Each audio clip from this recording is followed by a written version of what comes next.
transmitiendo en vivo y en directo desde la sede de la Organización de Estados Americanos. En este momento ven una importante reunión que se celebra y en este caso en particular se está dando la exposición de los ponentes venezolanos. En este instante está hablando Carlos Correa, director de Espacio Público. Vamos a escuchar lo que dicen ante el embajador de Estados Unidos ante la OEA. Democracia como la independencia del Poder Judicial o la importancia de, en el caso venezolano además, el voto como herramienta de transformación es un valor sustantivo en el carácter de la sociedad venezolana. Para visibilizar esto, la participación en elecciones presidenciales en Venezuela está entre el 70 y el 80% de participación. Esa es la cifra histórica. Y además, en Venezuela, el ejercicio del derecho desde 1999 es un derecho, no una obligación. Quiere decir que la gente participa en el proceso electoral libremente. Por eso que cuando tenemos un evento electoral, no una elección como la que ocurrió el 20 de mayo, con niveles de participación tan bajos, tenemos un desafío doble.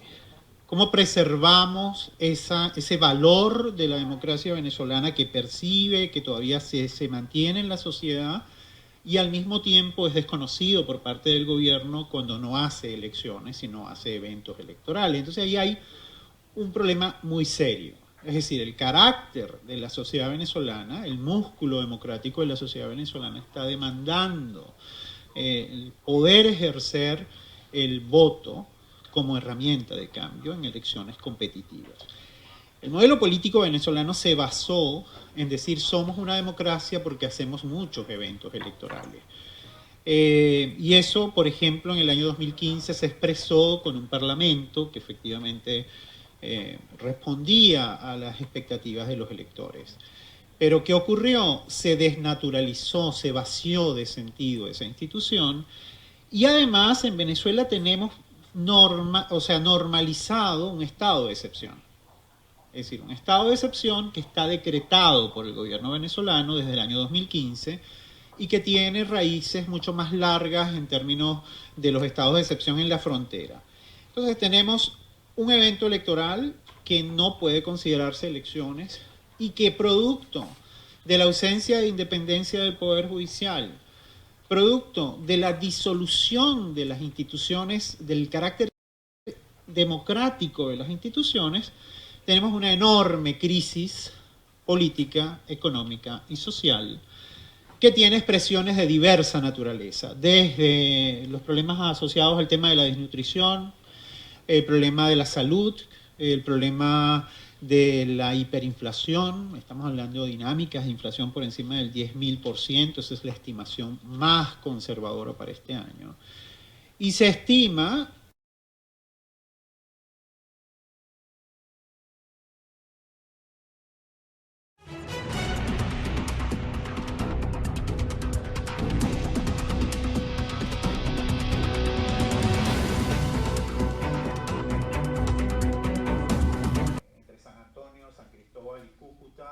o la situación en Boavista o las islas del Caribe y en algunos lugares la población venezolana.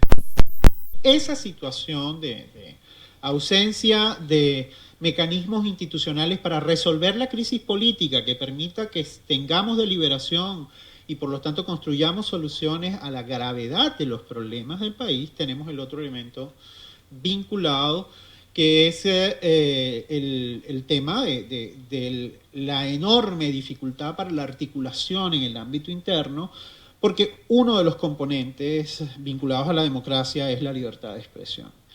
Cuando en el año 2001 nosotros empezamos a visualizar un gobierno profundamente agresivo con periodistas y con quien pensaba distinto, para nosotros era muy difícil hablar de ese tema en la región, porque había en líneas generales también simpatía por el modelo político que se estaba instaurando en Venezuela.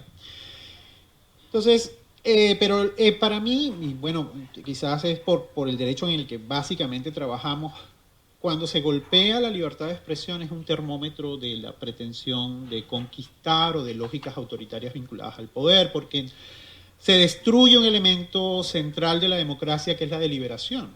y la deliberación tanto para poder compartir un diagnóstico como la deliberación asociada a la posibilidad de que podamos elegir o que podamos votar. Es decir, hay distintos elementos. Esta semana salió una sentencia muy importante en la Corte Interamericana de Derechos Humanos que está vinculado a ese tema, que es la discriminación política o la discriminación por expresiones políticas, que es el caso Rocío San Miguel y otras. Son 3 personas las que decidieron procurar justicia en este caso. Me parece que la situación venezolana y la enorme y grave crisis económica que ha generado una crisis humanitaria compleja que está arrastrando al hambre a muchísimas personas, tiene y necesita una solución política. A nosotros nos parece muy importante el apoyo a los nacionales que están saliendo. Y además, pero creo que es muy importante centrarse en la solución política al tema interno en el país, ¿no? Porque si no va a continuar la migración.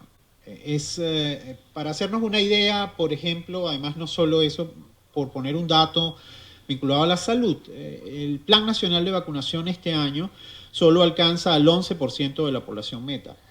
Eso quiere decir, y por eso es que están migrando también con los venezolanos enfermedades como el sarampión, la difteria, HIV. Es decir, hay muchísimos padecimientos de ese tipo.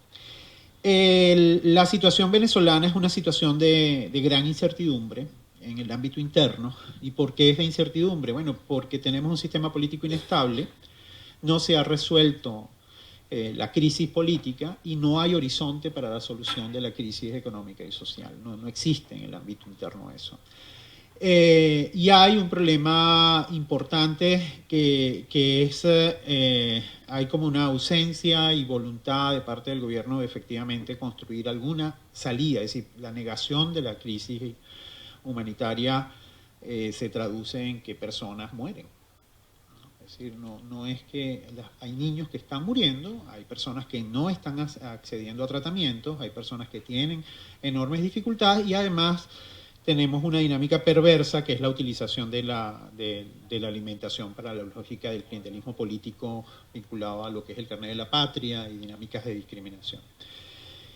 Yo no quiero, aquí tengo información y podría contarle casos de diversa naturaleza en relación al tema de libertad de expresión, pero la situación, digamos, que se está viviendo en este momento es que hay una situación de inestabilidad política.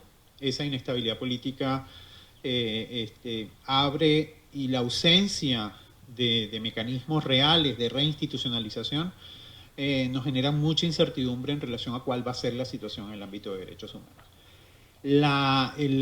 Nosotros que estamos al lado de las víctimas y que acompañamos procesos donde las víctimas están detenidas, hay situaciones muy graves de personas que porque colocaron un tuit además sin naturaleza o connotación política son sometidas a detenciones arbitrarias, sin presentarse ante tribunales, con casos de tortura, o sea, los distintos casos que nosotros estamos documentando y acompañando son profundamente graves.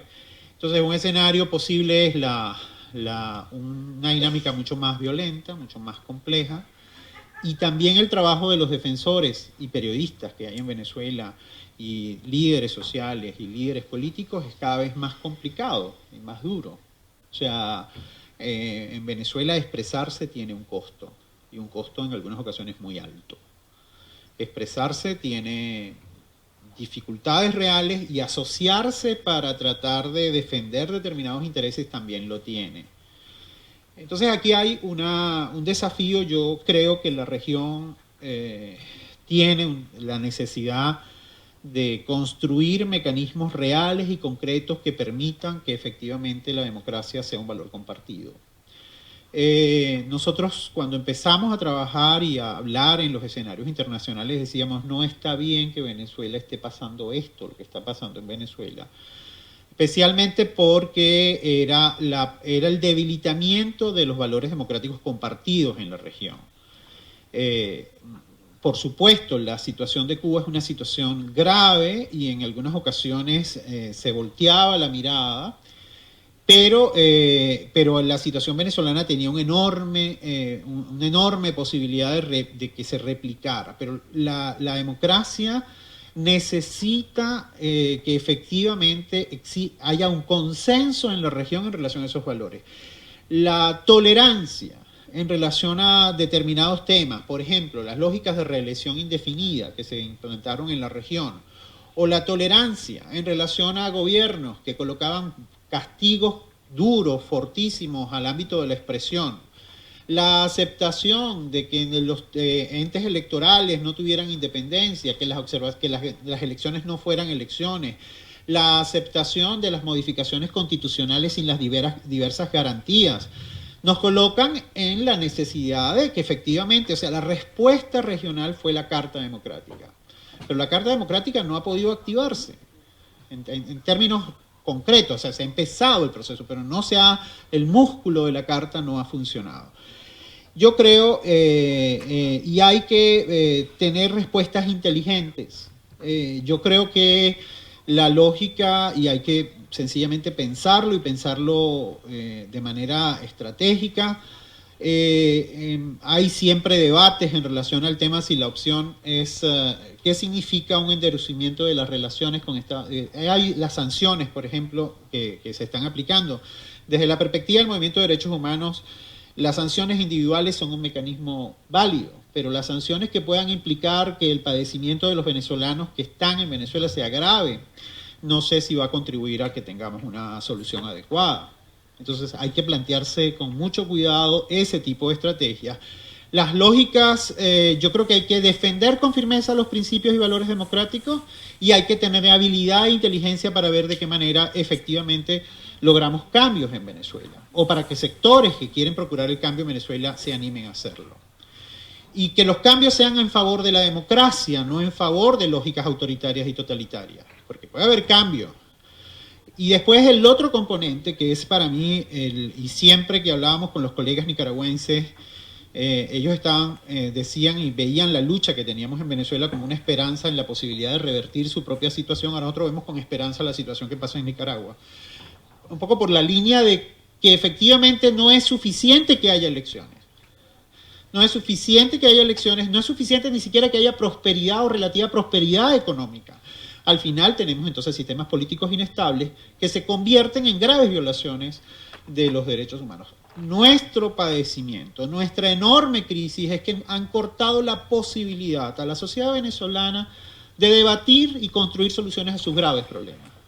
Y entonces lo que está generando es una enorme desesperanza en la gente y una situación muy grave y realmente muy preocupante por la asfixia de no saber si efectivamente los niveles de incertidumbre son demasiado altos y la crisis económica está golpeando muy fuertemente a los más humildes. O sea, la gente, yo no quiero porque los medios de comunicación están llenos de miles de historias, pero el salario mínimo en Venezuela no permite comprar sino 2 kilos de arroz al mes. O sea, es una situación muy grave y la gente de a pie no tiene medicamentos para tratamientos básicos, no se consiguen antibióticos. Olvidémonos del tema de la hipertensión y otro tipo de diabetes y otro tipo de padecimientos. Eso es expresión de la enorme debilidad con la que las instituciones están. Y yo creo, y quiero decir que en la región también han sido tibios en atajar esto, ¿no? Yo recuerdo la cumbre de Panamá y salió una propuesta de sociedad civil de la cumbre de Panamá, que era que la Secretaría General tuviera una suerte de relator para el tema de la democracia. Un relator que permitiera tener alertas tempranas, que permitiera prevenirnos de situaciones como esta.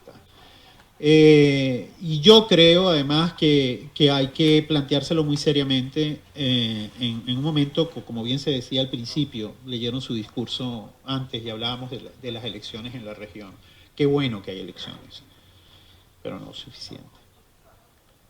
O sea, no es suficiente. Porque nosotros tuvimos elecciones y teníamos elecciones relativamente competitivas en el país, pero no eran suficientes para atajar el control del Poder Judicial, el problema del desnaturalizamiento, lo que ha pasado con el Parlamento. Creo que hay un desafío importante y yo creo que hay que efectivamente construir un núcleo duro que defienda la democracia y la promueva, y que efectivamente todos los países de la región tengan democracia y tengan la posibilidad de definir su destino. Y eso incluye a Cuba, por supuesto. Pero uno a veces tiene el temor de que estemos regresando a situaciones más graves, en lógicas de populismo de todo tipo que tenemos en la región y de todo signo, que desnaturalizan el contenido de la democracia y desnaturalizan la posibilidad de que nuestros pueblos efectivamente tengan paz, prosperidad, y donde la democracia, la libertad y los derechos humanos estén vigentes, y por lo tanto la dignidad sea una concreción muy, muy puntual. Aquellos que quieran datos se los damos, no quiero aburrirlos con ellos, pero creo que hay un desafío importante. Y creo además que esta Asamblea de la OEA tiene ante sí ese desafío. Tiene que construir soluciones reales, concretas, efectivas, para proteger y promover la democracia en la región. Muchas gracias. Muchísimas gracias, Carlos. Y ahora el otro Carlos Vargas, de 1001 Ideas para mi País, que es parte de las aulas al emprendimiento social y la labor directa de los jóvenes buscando cambiar las realidades. Gracias, Carlos. Bueno, en primer lugar quisiera agradecer a Freedom House por la invitación, por supuesto a la Secretaría General también por este espacio y por tomarse el tiempo de escucharnos, a la representación del embajador de los Estados Unidos ante la OEA. Pues para nosotros y específicamente de 1001 Ideas para mi País y los jóvenes de Venezuela es realmente un honor y un placer poder estar acá y compartir con ustedes. Seguidamente quisiera solidarizarme con el pueblo de Nicaragua y con los compañeros que han vivido momentos muy duros en las últimas semanas y en los últimos meses. Nos sentimos completamente identificados con la realidad que hoy en día se ocurre allí y bueno, todo nuestro apoyo y nuestra fuerza en este momento. También, por supuesto, solidarizarnos con Cuba, que tiene pues ya muchos años en esta tragedia también que hoy afecta a Venezuela y que, por supuesto, no pasa desapercibido con los venezolanos. Yo voy a hablar, bueno, en primer lugar quisiera disculparme si no traigo algún... Dale suavecito. Bien, en este momento vamos a salir de esta sesión porque nos va a declarar el embajador de Estados Unidos ante la Organización de Estados Americanos, Carlos Trujillo, quien justamente será una de las figuras más importantes en lo que será esta Asamblea General de la Organización de Estados Americanos. Recordemos que se trata de un embajador de origen cubano que conoce muy bien la realidad del país. Podemos organizarnos un poco porque estamos en vivo. En Nicaragua. ¿Se puede poner de...? Bueno, tenemos varias cosas. Que no podemos vernos. Bueno.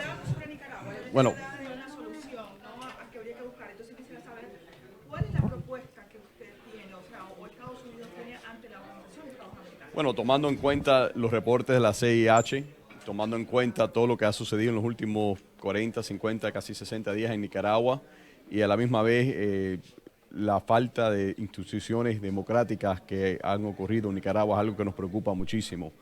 Lo que queremos ver en Nicaragua son elecciones libres, son elecciones justas, elecciones observadas por la OEA o por otro organismo internacional y a la misma vez centros democráticos que puedan fortalecerse en avanzar esas elecciones. ¿Usted cree que esa sería una solución? Porque en León Ortega se han hecho varias elecciones y hasta ahora hay una... Yo quisiera saber, ¿ustedes valoran a Nicaragua o la catalogan que existe una dictadura? Porque bueno, han habido... Bueno, sí, pero elecciones que no sean libres no son elecciones. Lo que se celebra en Cuba, lo que se celebra en Venezuela no son elecciones. Elecciones son elecciones justas. Elecciones en que el jefe del comicio de elecciones no sea sancionado por los Estados Unidos. Eso es lo que queremos ver, elecciones que... Embajador, sobre el tema de Venezuela, justamente el vicepresidente de Estados Unidos viene con una propuesta concreta de expulsión de Venezuela. ¿Qué pasará en las próximas 48 horas con respecto a este plan? Bueno, primero vamos a aprobar el temario, segundo vamos a aprobar una resolución que comienza el paso, porque son varios pasos en llegar en suspensión de Venezuela, y una resolución que reconozca que lo que está sucediendo en Venezuela no es natural, que el gobierno es ilegítimo, que tienen que aceptar la ayuda humanitaria, y eso va a ser apoyado por la mayoría de los países en la OEA.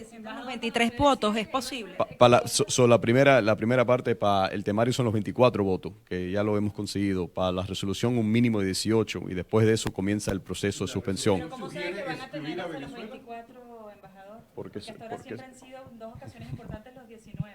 Sí, pero lo hemos trabajado. Pero usted decía que la resolución sobre Venezuela iba a ser exitosa, ¿a qué se refería? Bueno, el año pasado no pudieron pasar una resolución sobre Venezuela. Claro, Esta vez sí se va a aprobar en la Asamblea General. Bueno, este año va a ser diferente. Este año vamos a no solo aprobar el temario, que necesitamos 24 países que estén de acuerdo, que tenemos que hablar sobre el tema de Venezuela. Encima de eso, sí, sí. Para aprobar el temario, y después vamos a tener los votos, mínimo 18 para aprobar. Y la resolución, exacto, es expulsión. Sí, bueno, no es expulsión. Es suspensión por violaciones a la Carta Democrática, para estar claro. ¿El tema de crisis humanitaria también va a estar contemplado en esa resolución? Sí, y es suspensión porque el pueblo venezolano merece estar en la OEA. El pueblo legítimo venezolano. El día que se cumplan las elecciones, el pueblo venezolano siempre está bienvenido en la OEA. ¿Lograron hablar entonces con las islas del Caribe? Suspensión puede decir que un gobierno legítimo, democrático, elegido por el pueblo, siempre van a tener derecho a estar en la OEA. ¿Hablaron con los países del Caribe? Cuéntenos un poco. Bueno, todos los países no están de acuerdo, sabemos el historial de muchos países. Obviamente ayer el gobierno de Venezuela le perdonó 240 millones de dólares en deuda a Antigua y Barbuda, que les debe de dar pena, deben ser avergonzados de que el pueblo de Venezuela no haya comida, que la gente se esté muriendo de hambre, los niños se acuesten sin comer y que le estén perdonando deudas a otros países. Se enseña la falta de respeto que ellos tienen por su propio pueblo. Suspensión mientras esté Maduro en el poder, embajador. Suspensión mientras esté Maduro en el poder. Mientras que no haya elecciones libres, porque estamos diciendo Maduro, pero si el próximo llega y es peor y no se celebran elecciones libres y es una violación de la democracia, el pueblo de Venezuela merece estar en la OEA. Pero un dictador totalitario nunca tiene asiento en la OEA. Ustedes necesitaban que países como Rusia o China también dieran demostraciones, y hoy China se negó a dar más línea de crédito a Venezuela. Es decir, la presión internacional desde el punto de vista económico y petrolero ha funcionado. Bueno, ha funcionado. Nosotros no hemos hecho hasta tanto, no hemos hecho todo lo posible. Lo que ha funcionado es mala administración, corrupción, un gobierno totalitario que han acabado con el pueblo de Venezuela. Los que son responsables por la destrucción de Venezuela es Maduro y el equipo de él. Ellos totalmente son responsables de lo que ha sucedido. Recientemente se liberó a un ciudadano estadounidense en Venezuela. ¿Qué podría decirnos usted bajo qué negociaciones se llevó a cabo esta liberación? Bueno, ninguno es del gobierno oficial del presidente. Eso fue algo, una persona que fue detenida ilegalmente, una persona que fue hecho prisionero ilegalmente, y hicieron la única cosa justo que pueden hacer, que es regresar un americano. ¿El gobierno de los Estados Unidos Nada, para poder liberar? nada, absolutamente nada. No has visto nada. El mismo día sacaron un discurso, presentaron un statement. Fue por el secretario Pompeo y por el presidente Trump, en que no reconocen a Venezuela como gobierno legítimo. No le dimos absolutamente nada. Expulsaron al consejero de negocios de los Estados Unidos en Venezuela, y aquí también se hizo un acto de reciprocidad, lo mismo, pero aparentemente no se han ido. Bueno, ellos, no sé sobre esos temas, me imagino que deben de estar tratando de pedir auxilio político, pero no lo sé. Pero podrían estar colaborando. Es decir, de la petrolera, que no les permitieron reingresar a los Estados Unidos después que fueron a participar el 20 de mayo en Venezuela en la supuesta elección. Sí, porque cometieron fraude de visa y después cuando fueron a votar trataron de regresar y no les negaron la entrada. O sea, no van a volver a estar aquí. Otro de los temas es el informe de la semana pasada, la importancia de que sea la Organización de Estados Americanos la que determine que ya hay crímenes de lesa humanidad en Venezuela, y eso se eleve a la Corte Penal. Bueno, se tiene que hacer, lo sabemos que están ocurriendo, solo estamos hablando sobre unos casos, sabemos que hay varios casos, más de 100, casi 200, 300 casos que han sucedido. Esas personas tienen que ser juzgadas. Yo creo que el pueblo, el gobierno venezolano, Maduro va a tener su fin, pero las otras personas en el gobierno que están participando en tortura, las otras personas en el gobierno que están acabando y abusando del pueblo, ellos también van a ser juzgados por sus crímenes. O no hoy o no mañana, pero va a llegar el día que van a ser juzgados. El Grupo de Lima también va a traer una resolución. ¿Sirvió la intervención de ellos con las islas del Caribe para lograr estos votos que usted promete se podrían dar? Bueno, todo el mundo está haciendo lo posible. El Grupo de Lima es separado y aparte de la OEA. Nosotros no somos miembros, pero todos estamos haciendo. Bueno, muchísimas gracias. Bien, declaraciones del embajador de Estados Unidos ante la Organización de Estados Americanos, Carlos Trujillo. Aseguraba que es muy probable que los votos completos, 24, para que se apruebe primero un temario que incluya el tema de Venezuela y que habla de una suspensión de esta nación, de este organismo multilateral, y adicionalmente luego una resolución definitiva que permita esta suspensión, que esos votos es muy posible que se den en las próximas 48 horas de esta Asamblea General de la Organización de Estados Americanos. Nosotros vamos a estar muy pendientes y como siempre les estaremos llevando en vivo y en directo toda la información a través de BPI TV.